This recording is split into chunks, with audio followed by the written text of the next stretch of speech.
Se eu tivesse ouvido essas 3 coisas há 1 ano, eu não teria passado tanto tempo ganhando troco. Eu deixei de fazer 3 coisas e eu saí de 2.000 para 12.000 por mês. E não é sorte. E eu vou te explicar nesse vídeo como. Primeira coisa que eu fiz, eu parei de querer fazer tudo sozinho, tá? Parei de querer fazer tudo sozinho, parei naquela visão de, eu tenho que ser o artista, e comecei a delegar minhas tarefas. E não só dentro do mercado, dentro do audiovisual, com vídeos, com as fotos. Eu comecei a fazer isso em várias outras áreas, tá? Vou explicar o bom disso. Quando você delega tarefas que muitas outras pessoas podem fazer no seu lugar e até melhor que você tem a mente livre para focar no principal, que é fazer dinheiro.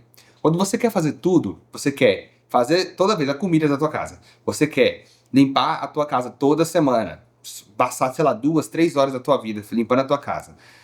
Você quer editar todos os vídeos, porque é a tua técnica, porque você é especial, né? E muitas vezes nem é tudo isso. Você quer sempre agarrar o mundo todo com as pernas, acaba que você fica com a cabeça tão cheia de informação, tão cheia de trabalho, fora responder clientes, responder e-mail, enfim, produzir conteúdo, estar presente nas redes sociais, né, mostrar, né, porque afinal de contas a gente tem que estar aparecendo, senão a gente é esquecido.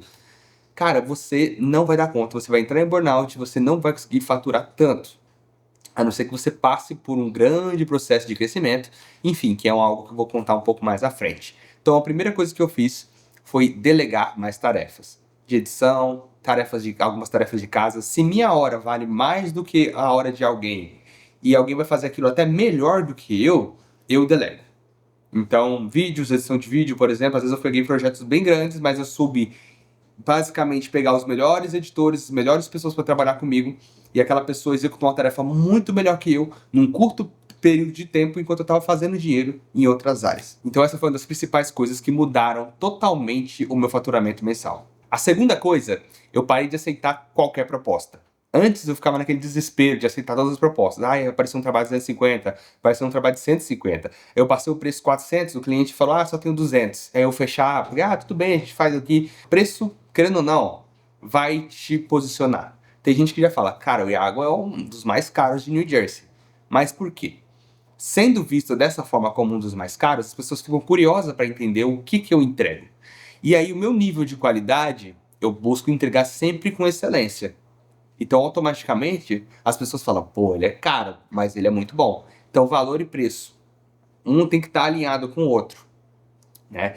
Então, se eu aceito todas as propostas, além disso, isso me ajuda, se eu aceitar todas as propostas, primeira coisa, vai corroer muito meu tempo, vai correr muita minha energia, vai consumir muita minha energia.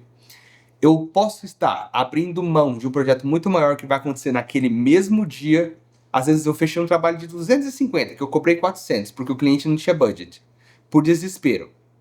E aí, nesse mesmo dia apareceu um casamento, e o cliente tinha um budget de $5.000 para fechar. Só que eu já tenho um compromisso naquele dia. Se eu não cumpro a primeira meta, se eu não cumpro a primeira tarefa, que é de delegar as tarefas, eu sempre vou perder aquele cliente. Porque, não, eu tenho que fazer tudo sozinho porque é meu jeito, é minha técnica. Isso aí já vai te fazer perder dinheiro, tá? E se eu fecho tudo que é pequeno, muitas vezes eu ainda vou ter que perder uma grande parte, uma grande parcela daquela grana, porque eu não vou estar presente fazendo um trabalho muito menor. E eu vou ter que pagar, de repente, um editor, vou ter que pagar uma pessoa para captar no meu lugar que vai cobrar, às vezes, 1.000, 2.000, dependendo de quantas horas são e o tanto de tarefa que ela vai ter que fazer. Então, uma grande fatia daquele bolo é tirada de você. Apesar de você ganhar, mesmo não estando presente, você poderia estar ganhando muito mais estando presente e abrindo mão daquele trabalho pequenininho que você quis fechar por desespero, tá? Então, ficou um pouco complexo, mas enfim, parei de aceitar todas as propostas. Eu tinha acabado o vídeo e aí resolvi voltar para dar um exemplo. Teve um trabalho que eu recusei, que o cliente tinha um budget de $1.000 para trabalhar 3 dias de trabalho, 3 horas cada dia, em Nova York. Ou seja, eu teria que ir e voltar, gastar com transporte e tudo mais. E estava abaixo do que eu costumo cobrar, né? E eu fiquei bem receoso de aceitar. Eu falei, cara, mas eles são uma produtora grande, são conhecidos e tal. Acho que, será que não vale a pena tentar, pelo menos pela conexão? Mas eu fiquei resistente, bati o pé e falei pra eles que aquele budget pra mim não dava, mas que eu iria, se caso não fechasse nada, eu ia contactar eles de novo, eles falaram, ok, a gente vai tá procurando outra pessoa, se também a gente não conseguir fechar com ninguém, a gente fecha no teu preço. E eu bati o pé, mantive firme, não fechei com eles, e quando eu não fechei, depois eles voltaram e falaram, Iago, já conseguimos uma pessoa, obrigado tal pela disponibilidade, independente de tudo. Eu fiquei com aquele, né, falei, putz, poderia ter pelo menos pegado esses $1.000. E aí, na mesma semana, uma cliente minha veio e me contactou para fazer 2 dias de trabalho por $3.000. $3.000 em 2 dias de produção, no qual eu fui lá, eu comi na Louis Vuitton, jantei num restaurante maravilhoso, com um rooftop, com uma vista maravilhosa. Foi cansativo, mas foi, assim, muito tranquilo, uma boa energia, a cliente é maravilhosa, a gente se tornou até amigos hoje. E, cara, foi extremamente agradável dizer não para uma proposta que estava me prejudicando, de certo modo, para depois receber um sim de uma proposta dessa. E além de tudo, né, eu não perdi dinheiro, mantive o meu posicionamento, e com esse vídeo que eu produzi dessa cliente, que foi incrível, eu fechei outros clientes futuramente, porque o vídeo era meu, a cliente era minha. Então o portfólio é meu, e logo eu consegui fazer novos clientes, novas conexões. Então é muito importante isso. A terceira coisa que eu fiz foi parar de pensar como artista e comecei a pensar mais como um solucionador de problemas.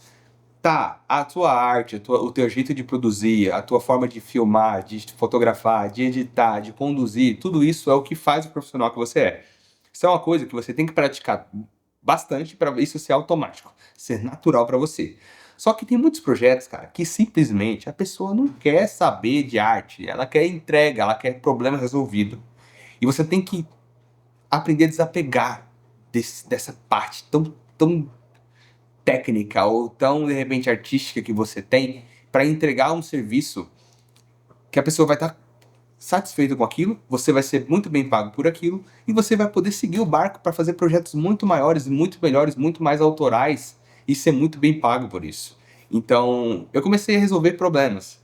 E isso tudo, galera, encaixa muito com o que eu expliquei nos outros 2 tópicos anteriores. Delegando as tarefas, às vezes não estando presente, mas estando apenas com a visão de como aquilo deve ser entregue. Então, isso é muito importante, muito importante. Você perder um pouco esse lado do artista e pensar mais na resolução do problema daquela pessoa. Que às vezes vai ser uma memória que ela quer manter, às vezes ela vai querer, sei lá, desenvolver melhor o marketing da empresa dela, fazer mais vendas, e nem sempre vai ser só a tua arte que vai fazer ela vender. O color grade perfeito, o sound effect perfeito. E eu vou deixar uma quarta, eu falei 3 coisas, mas eu vou deixar uma bônus para quem assistiu até o final. Se você chegou até aqui, já se inscreve no meu canal, já dá um like aqui e deixa seu comentário, porque esse conteúdo é um conteúdo de bastante valor que eu tô entregando para você, e eu fiz e de fato mudou a minha vida, tá? Mudou minha vida. Então eu tô entregando para você de mão beijada. A quarta coisa, bônus, que eu parei de fazer foi fechar trabalho barato só para fechar mais, tá? Isso encaixa muito com aquela estética lá do aceitar todas as propostas. Muita gente pensa na ideia de fechar em alto volume, para você com bastante volume, com um valor mais baixo, você chega em valores grandes. E sim, isso funciona para muita gente, muita gente trabalha dessa forma.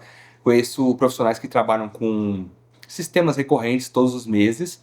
Eu sou do tipo que eu gosto de fazer trabalhos grandes ou trabalhos com valor maior agregado, com entrega de qualidade maior. E no final, a conta com menos trabalho, menos gasto de energia, eu tenho produzido um maior caixa. Então, por exemplo, casamentos, grandes eventos, alguns ensaios, né, que são mais delicados, por exemplo, um pedido de casamento com vídeo e foto, eu tento sempre fechar 2 coisas, né, para poder englobar mais, entregar mais produtos para o cliente, que não é produto, são mais serviços, mais bônus para ele, para que eu possa aumentar o ticket final. Então, essa ideia de ficar sempre fechando, eu trabalho de 100, 150, 200, 300, mais vários na semana, você trabalha muito, você gasta muito sua energia, e no final das contas, você vai ver no final do mês, você trabalhou tanto, bati os 10 mil, beleza. Mas você não teve tempo nem para dar atenção para tua namorada, para tua esposa, para teus filhos, para tua família, ou para sair, para ir num parque, para respirar, para relaxar, tá? Às vezes você não vai ter nem tempo para isso, porque o audiovisual é um mercado cansativo, apesar de ser só uma câmera, você usa muito a mente, você usa o seu computador, sempre usando telas, criatividade, é uma coisa que cansa bastante. Então, Não é um mercado que eu particularmente, eu prefiro fechar grandes projetos ou projetos de um valor, ou de um esforço médio, um valor mais elevado e um esforço médio baixo, tá? Porque, enfim, se for para aplicar muito esforço, que seja algo que vá me rentabilizar muito. Aí você pode falar que, basicamente, Iago, mas como que eu vou aumentar meu valor e tal? Eu, tipo, não sei o que fazer para aumentar meu preço, meus clientes não estão fechando.